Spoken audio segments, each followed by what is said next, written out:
কোপে নিয়ে আলোচনা করব। কোপে বা কো পেমেন্ট কিছু কিছু প্রোডাক্টের জন্য থাকে, কিছু কিছু প্ল্যান্সের জন্য থাকে। কোপে কথাটার অর্থ হচ্ছে কিছু টাকা, মানে ইন কেস অফ ক্লেম আমাকে দিতে হবে, রেস্ট অফ দ্য টাকা হচ্ছে ইন্স্যুরেন্স কোম্পানি বেয়ার করবে।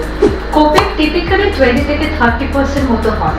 ধরুন 1 লাখ টাকা যদি আপনার ক্লেম ভ্যালু থাকে, তাহলে ইন্স্যুরেন্স কোম্পানি আপনাকে 80,000 দেবে, রেস্ট যে 20,000টা হবে সেটা আপনাকে নিজের পকেট থেকে দিতে হবে। অনেক প্ল্যানে কোপে থাকে, আমরা কোপে নিয়েই প্ল্যানটা শুরু করি। অনেক প্রোডাক্টে কিছু এক্সক্লুশন থাকে বলেই কোপেটা দিয়ে দেয়। যাই হোক, কোপে নিয়ে অত ভাববার বিষয়বস্তু নয়।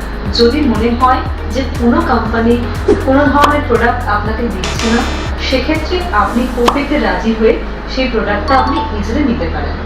যাই হোক, এই ধরনের আরও ইনফরমেশন পেতে অবশ্যই আমাদের পেজ ইন্স্যুরেন্স আনসার ফলো করবেন। ততক্ষণ সুস্থ থাকুন, ভালো থাকুন।